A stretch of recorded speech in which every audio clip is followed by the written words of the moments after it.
always the problem. And which, by the way, you know, as far as anything that's out here flying that's blatantly illegal, yeah, I wouldn't count on insurance paying a claim if the vehicles are insured. I wouldn't count on, That'd be the first thing they point to and say, no, we're not Yeah. pay this claim.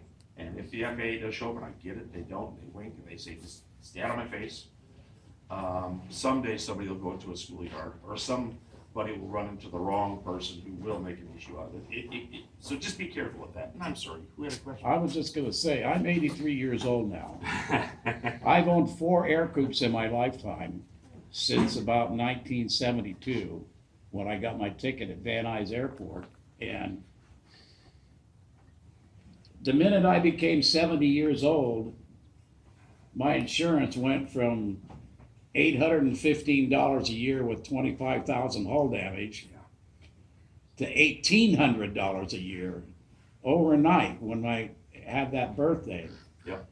And I just got a quote from an insurance company that I told them I was going to buy a Rans, which I don't have any time in, and they wanted $5,000 because I don't have any time in them yet. And they said I either got to stick to flying an air coupe or something else that I've got more time in. Well, I've got about 600 hours. 250 hours of that is strictly in air coupes, and the rest is in various planes that I rented over a period of time. And I can go out and buy renter's insurance, but it still costs me $400 a year for that, with 25,000 hull damage. And so I'm kind of stuck in between, you know, and I know what I would do. By the way, just Friday, I did a check ride in a air coupe. The guy had a C model out at Fullerton. oh yeah. So, nice shiny airplane. I know what I would do on the insurance thing. If it was me, do you have to have insurance here?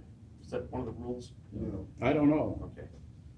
There's a, You got to have insurance when you fly any aircrafts, as far as I'm no, concerned. you do not. You do not. Believe it or not, you don't. Not in California. I don't know if some other states are like that. Most airports will at least require you to have insurance, so if you run into their hangar, it's Yeah, yeah, that's true. you know, that kind of thing. But you don't have to insure the hull if you don't want to. Look, my personal airplane, got you. If you have any insurance questions, you have the guy right here. That's what he does. You sell insurance. Aviation insurance. Yeah. Aircraft insurance, yep. So, And CFI. Not yet. Are you a broker? Who do you sell for? Falcon. Oh, okay, all right.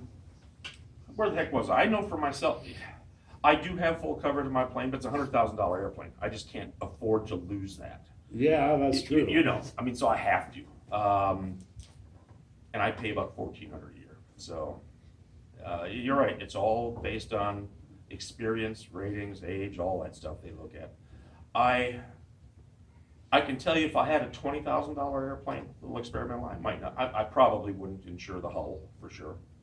I might not even have liability if it wasn't required. Most airports require you Yeah. to have liability. Sure. I mean, if I had an airport, I would. Yeah, I'd require it Yeah. too.